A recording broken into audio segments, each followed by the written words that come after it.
People who survived a school shooting, what happened?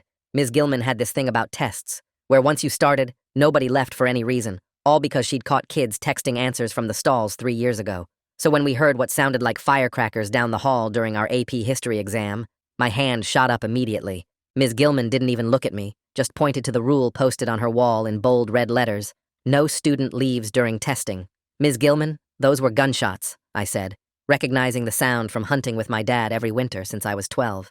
She actually laughed, that dismissive little chuckle she did when she thought we were being dramatic, before saying, "Tyler, I've been teaching for 23 years. I know construction noise when I hear it. Now eyes on your paper." My best friend Rory was sitting next to me, his pencil frozen mid-word, and when we heard another pop, pop, pop, closer this time, maybe 2 hallways over, I watched the color drain from his face while Ms. Gilman calmly walked to her desk and typed something on her computer, probably emailing maintenance about the noise. The intercom crackled, but no announcement came through, just this weird static that made my skin crawl. Beth in the front row whispered, "My sister's class is in lockdown, she just texted me." But Ms. Gilman snapped her fingers at her, confiscated her phone, and said, "That's an automatic 0, Beth. You know the rules." I stood up, my metal chair scraping against the floor, and said, "We need to leave, now." But she moved between me and the door, her hands on her hips in that power stance she always did, saying, "Sit down, Tyler, or you'll be joining Beth with a 0. The pops were definitely getting closer, and I could hear something else now, running footsteps in the hallway above us. Kaylee started crying, mascara running down her face as she begged, "Please, Ms. Gilman, please, can we just hide?" But Ms. Gilman walked over to the door and did the worst thing possible. She locked it from the inside, trapping us in, saying, "Nobody is disrupting my test." That's when we heard actual humans screaming from somewhere in the building, and half the class jumped up. But Ms. Gilman stood firm against the door, her face red as she shouted, "The first person who moves fails this class." And I couldn't believe this was happening, that she was more worried about test integrity than our lives. Peter grabbed my arm, whispering, "The windows, we can get out the windows." But they were those safety windows that only opened 6 inches, and we were on the 2nd floor anyway, and Ms. Gilman saw us looking and actually moved her desk chair to block the window area, saying, "Don't even think about it." The footsteps were on our floor now, heavy boots, not sneakers, and they were methodical, stopping at each door, trying handles, and my heart was pounding so hard I thought I might throw up right there on my test paper. "Please," I tried one more time, my voice cracking. "My dad was in the military. Those are gunshots.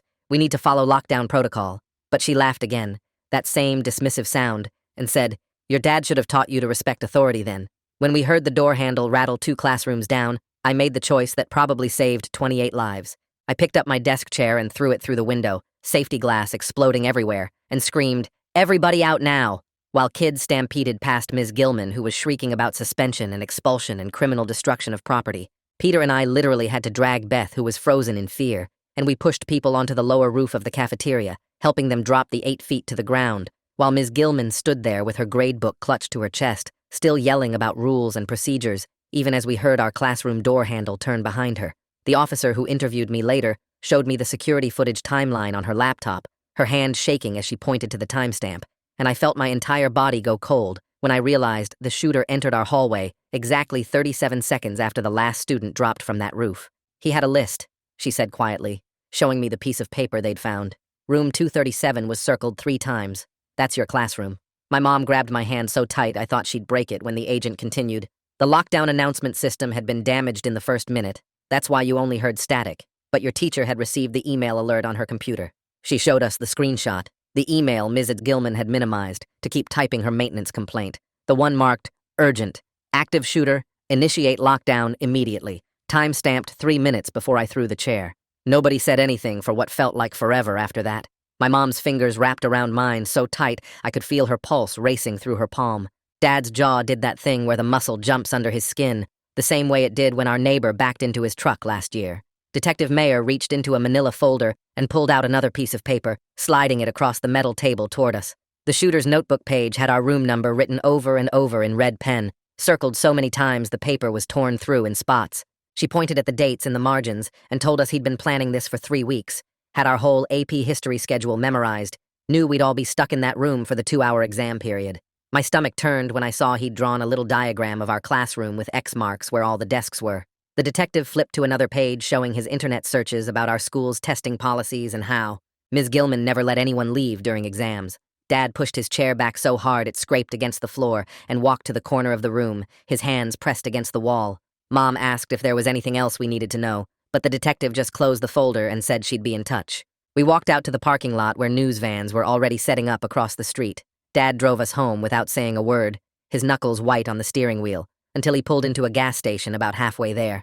He put the car in the park and just sat there staring at the dashboard while cars pulled in and out around us.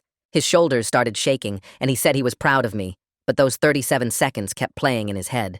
I'd never seen him cry before, not even when Grandpa died, but tears were rolling down his face as he kept saying 37 seconds over and over. Mom reached over and grabbed his hand while I sat in the back seat not knowing what to do. My phone started buzzing in my pocket, and when I looked, there were already 43 messages waiting. Screenshots from news articles were spreading through our group chats, with headlines about the shooting at our school. Some kids from my class were calling me a hero for breaking the window, but others were already posting that I'd caused a panic for no reason. One message from a number I didn't recognize said I should have just listened to the teacher like everyone else. Peter texted me that people were arguing about whether I saved everyone or just made things worse by breaking the rules. Mom's phone dinged with an email notification, and she showed us the message from Principal Pennington to all parents. He called it an unfortunate incident and said the school had followed all standard protocols during the emergency. There wasn't a single word about Ms. Gilman ignoring the alert or keeping us locked in the room. He announced school would be closed for the rest of the week to review safety procedures and assess the building. Our class group chat was going crazy with everyone taking sides about what happened. Half the kids were defending, Ms. Gilman saying she was just doing her job and following the rules she'd always had. The other half couldn't believe she'd ignored an active shooter alert to protect her stupid test. Peter started taking screenshots of everything because kids were already deleting their messages when their parents saw them. Someone posted that their mom said we could all get in trouble for talking about it online before the investigation was done. Arguments broke out about whether Ms. Gilman was a victim too, or whether she'd almost gotten us killed. Kids who weren't even in our class started joining the chat to give their opinions about what we should have done. Around midnight, my phone buzzed with a text from Rory saying he couldn't sleep. He kept hearing those footsteps in the hallway, the heavy boots stopping at each door. We stayed up texting back and forth about the little things we remembered from those few minutes, how the doorknob had turned, so slowly, like someone was testing if it was locked right before I threw the chair, how Ms. Gilman's face went white when she heard the door handle behind her after we'd all gotten out, how some kids had left their phones and wallets behind in the rush to escape. Rory said he kept thinking about what would have happened if I hadn't broken that window. At 3 a.m, I woke up to what sounded like a gunshot outside my window. My whole body hit the floor before my brain even processed it was just our neighbor's old car backfiring in their driveway. I was shaking so bad I couldn't stand up, my heart pounding like it was trying to break out of my chest. Mom must have heard me fall because she came in and found me curled up beside my bed. She didn't say anything, just sat down on the floor and pulled me against her while I tried to remember how to breathe normal. She rubbed my back the same way she did when I was little and had nightmares about monsters. 3 days later, we had to go back to the school to get our stuff from room 237. Parents had to sign special forms, and we could only go in small groups with security guards. The window I'd broken was already covered with plywood, and someone had swept up all the glass. Ms. Gilman was there packing boxes at her desk, keeping her eyes down while we grabbed our backpacks and books. Beth's test paper was still on her desk, with a big red 0 written across the top. My desk still had my pencil on it right where I'd dropped it when I stood up. Nobody talked while we packed our things into plastic bags the school had provided. On the way out, Principal Pennington stopped me in the hallway and asked to speak with me privately. He closed his office door and started talking about how destroying school property was a serious offense. He said the window would cost $2,000 to replace, and usually students who did something like that faced automatic suspension. His voice got quieter when he mentioned my family might be held financially responsible for the damage. He kept saying they were reviewing the circumstances, but the way he looked at me made it clear what he thought should happen. My dad was waiting in the hallway when I came out of the principal's office, and the way his face changed when he saw mine told me he already knew what Pennington had said. We drove straight to the police station, where Detective Gwyneth Mayer was waiting for us in a small interview room with a laptop and stacks of folders spread across the metal table. She had me go through everything again from the beginning, every single second from when we first heard the pops to when the last kid dropped from the roof. Her fingers flew across the keyboard as I talked, stopping me sometimes to ask about exact positions in the classroom or which direction sounds came from. She pulled up security footage on her laptop and matched my story to the timestamps, frame by frame, showing me grainy images of kids running across the cafeteria roof. The footage from our hallway showed the shooter arriving exactly 37 seconds after the last student hit the ground, just like the first officer had said. Detective Mayer pointed at the screen where you could see him trying our door handle, the one Ms. Gilman had locked from inside. She confirmed that without my actions, he would have found all 28 of us still sitting at our desks. That evening, the whole community gathered at the Civic Center for a vigil, and I sat in the back row with my parents, while while they read the names of the 3 students who died in other parts of the building: Sarah Hartley from the science wing, Harry Rodriguez from the library, and Jamie Walsh, who was in the bathroom when it started. Each name hit me like a punch, because that could have been us, all of us, in room 237, if I hadn't thrown that chair. The next morning, I was sitting on our front steps trying to eat breakfast when a girl with a press badge walked up our driveway. Thea Page introduced herself as a student journalist from the school paper and said she'd been hearing rumors that I'd caused unnecessary panic and wanted to get the real story out there. She had a notebook and a small recorder and asked if I'd talk to her about what actually happened. My mom came outside and started to tell her to leave, but I said I'd do it because people needed to know the truth. We sat on the porch while I went through it all again, and Thea wrote down everything, asking for specific times and checking details against what other students had told her. She'd already talked to Beth and Peter, who backed up everything I said about Ms. Gilman ignoring the warning. My parents had scheduled an emergency appointment with Radha Bhatia that afternoon, a therapist who specialized in trauma cases. Her office had these soft chairs and dim lights, and she explained that my body was stuck in survival mode, that the shaking and the jumping at loud sounds was normal after what happened. She taught me these grounding exercises where I had to name 5 things I could see, 4 I could touch, 3 I could hear, 2 I could smell, and 1 I could taste. We practiced breathing techniques, and she gave me this rubber band to snap on my wrist when I felt the panic starting. That night at dinner, my dad brought up getting a lawyer, saying the school seemed more worried about covering their butts than what actually happened to us. I didn't want to make this some big legal thing, but he insisted we at least talk to someone about our options, especially after what the principal had said about the window. He'd already made some calls and found someone who dealt with school stuff.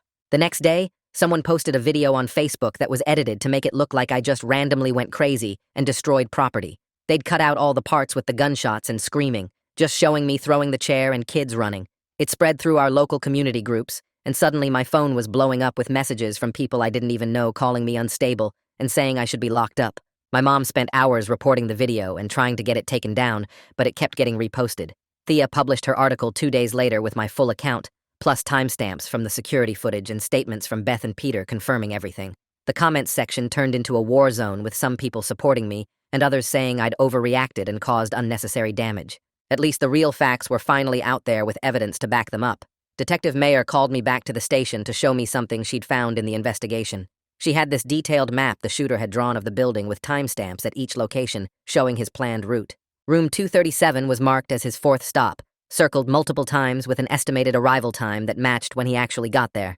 She explained he'd studied our testing schedule and expected to find us all locked in place following standard protocol. The map showed he'd allocated 5 minutes for our classroom. Principal Pennington held a press conference the next day, where he praised the quick thinking of students without actually naming anyone. He went on about how the school had followed all procedures and how they were reviewing their safety protocols. But when reporters asked about the email alert, he just said they were investigating all aspects of the incident. Someone leaked an email thread to Thea, showing faculty messages from that morning where multiple teachers had asked about the test integrity policy during emergencies. The administration's response, sent just 2 weeks before the shooting, stated that maintaining academic standards was paramount and that test security couldn't be compromised for drills. 3 days later, my mom showed me her phone, where Ms. Gilman's union had posted this long statement about how she was just following the rules the school gave her, and the whole thing was too confusing for anyone to make good choices. They actually called her a victim too, which made me want to punch something because she saw that email and chose to ignore it while we could have died. Thea texted me that night saying someone who wouldn't give their name told her our school had covered up another incident 2 years ago where a teacher were ignored, a fire alarm during state testing, and 3 kids got smoke inhalation. The source said the teacher got transferred quietly and parents were paid off to keep quiet, but nobody would go on record because they all signed agreements. The school board announced an emergency meeting for Thursday night and said they'd stream it online for anyone who wanted to watch. And my dad helped me write down exactly what I wanted to say during public comment, even though my hands were shaking, just thinking about talking in front of all those people. When Thursday came, I sat in that big room with hundreds of angry parents and waited 3 hours for my turn, then stood at the microphone and told them about those 3 minutes between when Ms. Gilman got the email and when I threw the chair, making sure they understood she chose test rules over our lives. My voice cracked twice, but I kept going, explaining how Beth saw the alert pop up on the screen, how we begged to hide, how she locked us in while knowing there was a shooter, and when I finished, the whole room was dead quiet. The next morning, Radha asked me why I kept apologizing for the 3 kids who died in other classrooms, and she helped me understand that my brain was trying to make sense of something that didn't make sense by blaming myself for not saving everyone. She had me write down what I could control that day, which was just breaking the window and helping my classmates out, then what I couldn't control, which was everything else, including the shooter's path, and the other teachers' choices.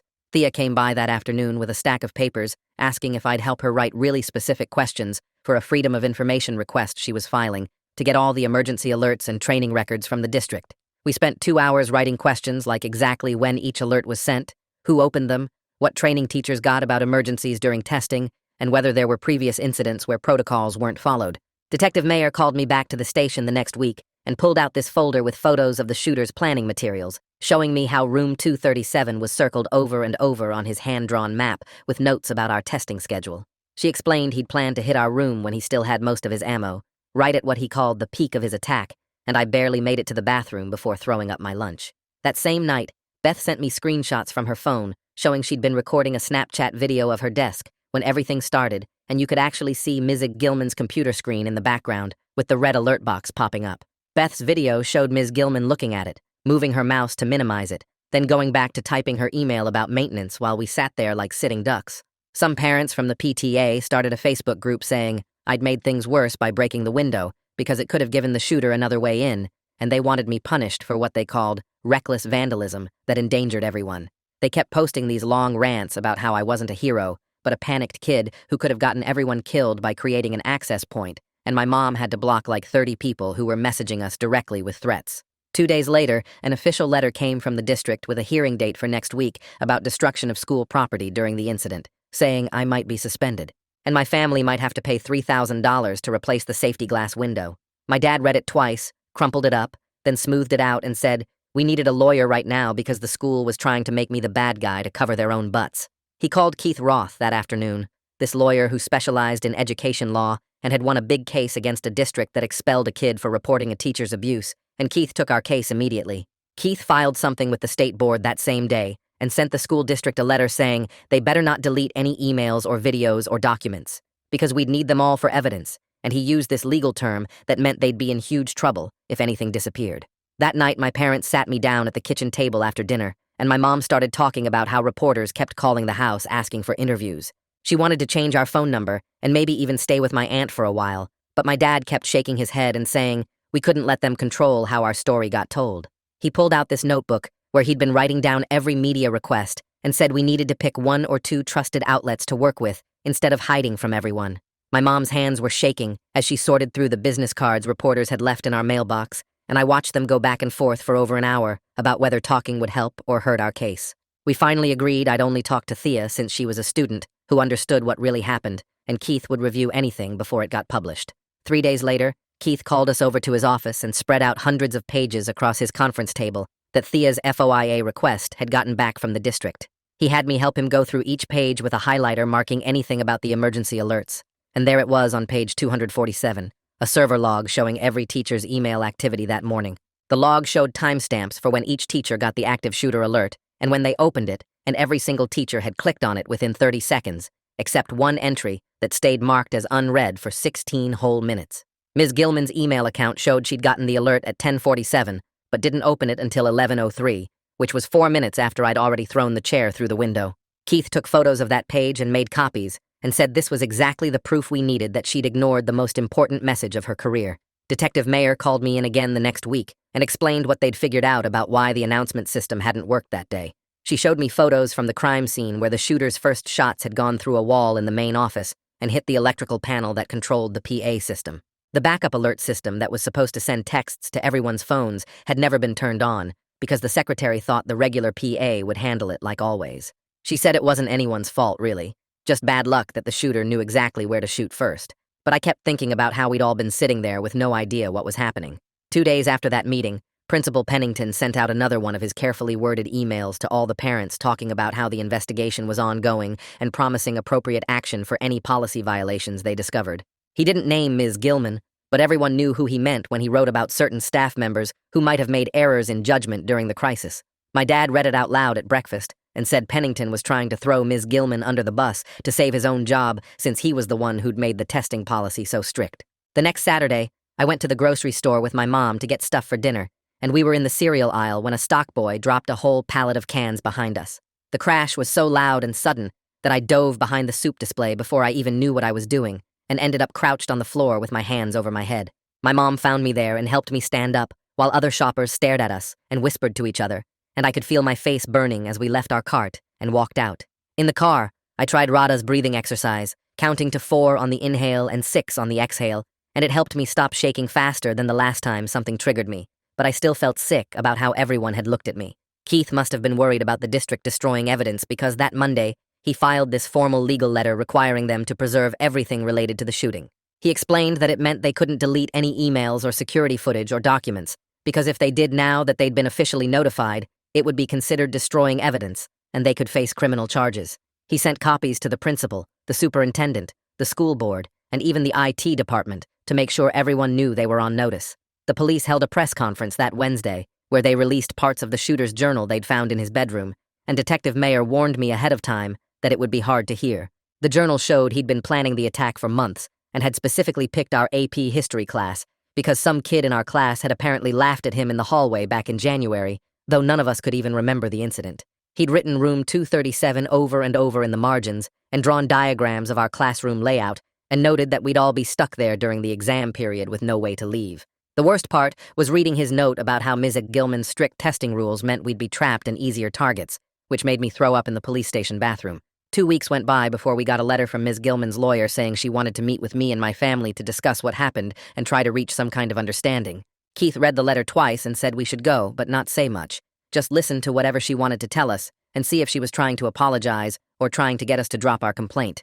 The meeting was scheduled for the following Thursday at a neutral location, some conference room at the community center, and Keith said he'd be there with us the whole time. When Thursday came, we sat across from Ms. Gilman and her union representative at this long table, and she looked older somehow, with gray showing in her hair I'd never noticed before. She started talking about how scared she'd been that day, and how she'd made what she called a judgment error in the heat of the moment, but she kept insisting she thought she was protecting us by maintaining order. Keith had told me not to react no matter what she said, so I just sat there while she went on about her 23 years of teaching and her clean record, and how this one mistake shouldn't define her whole career. She mentioned her teaching license 4 times, but never once asked if we were okay, or said she was sorry we'd almost died in her classroom, and my mom had to grab my hand under the table to keep me from saying something. Thea had been working on this big article comparing what the school's written policies said should happen in an emergency versus what actually happened that day, and it finally went live on the news website that night. She'd found training documents that said teachers should immediately implement lockdown procedures when notified of any threat, but Ms. Gilman had done the opposite by locking us in without following any of the hiding protocols. The article included a timeline showing how the administration failed at every level, from the broken PA to the were ignored emails to the backup system never being activated, and within hours, it had been shared thousands of times. People from other states started commenting about their own schools and asking if the same thing could happen to their kids. And suddenly, our local tragedy was part of a national conversation about school safety and whether teachers really knew what to do in an emergency. The next morning, a thick envelope showed up at our door from the district's legal department, and my dad opened it while we sat around the kitchen table drinking coffee that had gone cold. Inside was this official-looking document that basically said they'd drop all the charges about the broken window if I signed away my right to talk about what happened that day. And Keith took one look at it before he started laughing, so hard he had to put his glasses on the table. He pushed the papers back across to us and told them we'd see them at the hearing instead, then pulled out his phone to call their lawyer right there in our kitchen while my mom made more coffee. I watched him pace around our living room, telling them exactly what evidence we had, including the screenshot of Ms. Gilman's minimized email, and the way his voice got quiet and serious made the district's lawyer go silent on the other end. After he hung up, Keith sat back down and explained that they were scared, because they knew they'd messed up bad, and this NDA was their way of trying to make it all go away before the public found out how badly their policies had failed. I told him I wasn't signing anything that would stop me from talking about what happened, especially when 3 kids had died while the school worried more about test rules than lives. Keith smiled and said that was exactly the right choice, then started pulling documents from his briefcase showing all the evidence we'd collected over the past few weeks. He spread them out on our dining room table like he was planning a battle, pointing to each piece and explaining how it would destroy any argument the district tried to make about me breaking school property without cause. My dad looked at all the papers and asked if we really had enough to fight them, and Keith just grinned and said we had enough to bury them if they really wanted to pursue punishment for saving 28 lives. 2 days later, the school board posted the hearing agenda online, and within hours, over 200 people had signed up for the public comment section to speak in my support. Peter texted me screenshots from the district website showing name after name registering to speak, including parents I'd never met, and even some teachers who were breaking rank to talk about the broken safety culture at our school. Ms. Rodriguez from the science department had signed up, and she'd been teaching there for 15 years, never speaking out about anything before this. The local news picked up the story about the massive turnout expected at the hearing, and suddenly my phone was blowing up with messages from classmates saying they wanted to testify about what really happened in room 237 that day. Detective Mayer called that afternoon saying she needed one final interview to complete her official report, and when she showed up at our house with her laptop and recording equipment, going through everything again felt like tearing open a wound that had barely started to heal. She had me walk through every second from when we first heard the shots to when the last student dropped from the cafeteria roof, stopping me to clarify tiny details, like exactly where Ms. Gilman was standing when she locked the door and how many seconds passed between each set of gunshots. Her questions were specific and careful, asking about things like the exact words Ms. Gilman used when she threatened to fail us, and whether I could remember seeing her computer screen from where I sat. After 2 hours of questions, she closed her laptop and looked me straight in the eyes, telling me her report would make it crystal clear that my actions prevented a massacre and that Ms. Gilman's choices put every student in that room at risk. Keith spent the next 3 days collecting sworn statements from everyone who'd been in room 237, setting up a makeshift office in our living room where classmates could come, give their official accounts of what happened. Beth came first, still shaky, but determined to tell the truth about seeing the email alert on Ms. Gilman's screen, while our teacher typed her complaint about construction noise. Peter brought his own notes he'd been keeping since that day, including timestamps he'd written down from his phone showing exactly when things happened. Even kids who'd stayed quiet at first were showing up at our door, ready to speak up about how Ms. Gilman had ignored their pleas for safety and threatened them with failing grades while a shooter walked the halls. By the end of the week, Keith had 12 signed affidavits, all telling the same story about a teacher who cared more about test rules than student lives. My next session with Radha felt different, because instead of just processing trauma, we talked about the guilt I still carried for breaking that window and defying a teacher's direct order. She had me close my eyes and walk through the moment again, but this time focusing on what would have happened if I'd followed Ms. Gilman's commands and stayed in my seat. When I opened my eyes, she explained that breaking the window wasn't breaking rules, but following a higher moral imperative to protect life, and the guilt I felt about defying authority was actually proof of my good character, not a weakness. She said most people would have frozen or followed orders even knowing it was wrong, but I'd chosen to act when action was needed most. 3 nights later, my dad went out to move his truck and found a note tucked under the windshield wiper that said, I should have minded my own business and kept my mouth shut about what happened. The paper was just regular printer paper with block letters written in black marker, but the message was clear enough to make my hands shake when I read it. My parents called the police immediately, and within an hour, we had 2 officers at our house taking photos of the note and asking if we'd seen anyone suspicious around the neighborhood. They started doing extra patrols past our house every few hours, which made me feel both safer and more anxious, because it meant they were taking the threat seriously enough to use resources on it. The next morning, Principal Pennington sent out a memo to all families claiming the school had followed all protocols perfectly and that no policies had been breached during the incident. Thea texted me within minutes of the email going out, already digging through her files, and within 2 hours, she'd found the smoking gun we needed. She'd gotten copies of training slides from the previous year's mandatory safety workshop that directly contradicted every claim in Pennington's memo, including one slide that specifically said, teachers must immediately implement lockdown procedures upon receiving any threat notification, not wait for verbal confirmation. The slides also showed that classroom doors should be locked from the outside during lockdowns to prevent anyone from entering, not from the inside, which would trap students, exactly what Ms. Gilman had done wrong. Thea posted side-by-side comparisons of Pennington's claims and the actual training materials on the news website, and within an hour, it had been shared over 1,000 times with parents demanding answers about why the principal was lying about what happened. 2 days later, an IT specialist who'd been helping with the investigation sent Keith something that made him actually gasp out loud when he opened the email attachment. It was a screenshot pulled from backup servers showing Ms. Gilman's computer screen at the exact time of the incident, and there in her minimized tabs was the bright red emergency alert email marked Urgent, Active Shooter, while her active window showed her half-finished email to maintenance complaining about construction noise disrupting her test. The timestamp on the screenshot was 3 minutes and 14 seconds before I threw the chair through the window, proving she'd seen the alert and chosen to ignore it while continuing to type her complaint. Keith immediately filed this as evidence for the hearing, and I heard him on the phone with the district's lawyer saying they might want to reconsider their position unless they wanted this image on the front page of every newspaper in the state. That afternoon, the local radio station announced they'd be hosting a debate between the teachers' union representative and a school safety expert about the incident and what it meant for emergency procedures going forward. The union rep spent most of the hour pivoting away from specific questions about Ms. Gilman's actions, just repeating that teachers were trained to follow established procedures and maintain order during any disruption. Meanwhile, the safety expert calmly explained how those exact procedures were fatally flawed and had been designed for a different era when school shootings weren't a real threat, pointing out that rigid adherence to rules during an active shooter situation was literally the worst possible response.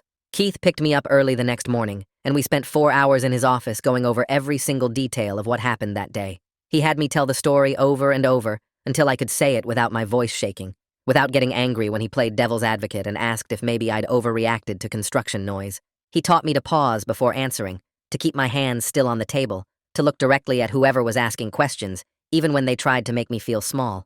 We practiced with him pretending to be the board members, throwing every awful question he could think of at me while I sat there in my dad's only suit that Mom had to safety pin in the back to make it fit. The morning of the hearing, my stomach was so twisted I couldn't eat breakfast, and when we walked into that conference room at the district office, I saw 12 board members sitting behind a long table like judges. I sat down at the small desk they'd put in the middle of the room, my parents behind me, Keith beside me with his briefcase full of evidence. The superintendent started by reading the charges against me for destroying school property, and I had to sit there silent while he made it sound like I'd just randomly decided to trash a classroom. When it was finally my turn to speak, I stood up, even though Keith said I didn't have to, and I told them exactly what happened, starting with the first pops we heard during the test. I explained about recognizing the sound from hunting with my dad, about Beth's text from her sister, about the static on the intercom because the system was already damaged. I kept my voice steady when I described Ms. Gilman locking us in from the inside, trapping 28 students while she typed her email complaint about noise. The board members started shifting in their seats when I got to the part about hearing the door handle rattle 2 classrooms away, about making the choice to throw the chair through the window. One board member actually gasped when I said the shooter entered our hallway 37 seconds after the last student dropped from that roof. Detective Mayer went next, and she didn't mess around with opinions or feelings, just laid out the facts with timestamps and evidence photos. She showed them the shooter's notebook with room 237 circled 3 times, explained how his path would have brought him to our room at the height of his ammunition supply. She stated clearly that based on the evidence and the timeline, my actions directly prevented what would have been the deadliest part of the attack. The IT specialist's screenshot got passed around showing Miss Gilman's computer screen with the emergency alert minimized while she typed about maintenance. Then, Ms. Gilman's attorney stood up, and I couldn't believe what I was hearing as he said she'd been confused and scared, that she thought she was maintaining order in a chaotic situation. He said she admits she received the alert, but didn't understand its urgency, and she offers her sincere apologies to the students for any distress her actions may have caused. The word may made my dad's jaw clench so hard I could hear his teeth grinding from where I sat. The board went into closed session for 45 minutes while we all waited in the hallway, my mom holding my hand so tight, my fingers went numb. When they called us back in, the superintendent read their decision in this flat voice like he was reading a grocery list. They imposed a 30-day unpaid suspension on Ms. Gilman plus mandatory crisis management retraining, but they wouldn't fire her because she had 23 years of otherwise good service. They dropped all disciplinary action against me and formally acknowledged what they called my heroic actions under extreme duress. But you could tell they hated having to say it. 2 days later, the district held a press conference announcing new safety protocols they claimed had been in development for months, which was total garbage, but at least the changes were real.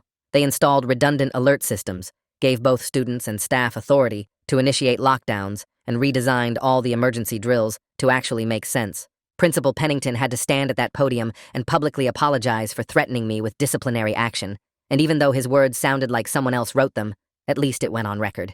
Keith spent the next 3 weeks negotiating with the district's lawyers, and they finally agreed to pay for all my therapy sessions, implement the safety upgrades we demanded, and establish a counseling fund for every student affected that day. They also had to issue a formal commendation for my actions, which got framed and hung in the main hallway, even though seeing it there made me feel weird every time I passed it. Thea published her final article about everything that had happened, and she was careful to focus on the survivors and the actual changes we'd forced the district to make instead of turning it into disaster porn. She interviewed 17 students from our class, and every single one said they wouldn't be alive if I hadn't thrown that chair, which was hard to read, but important for people to understand. After 2 months of twice-weekly sessions with Radha, she told me I was making real progress with managing the trauma. The nightmares had gone from every night to maybe twice a week. I could hear sudden loud noises without completely freezing up, and I'd learned breathing techniques that actually helped when the panic started creeping in.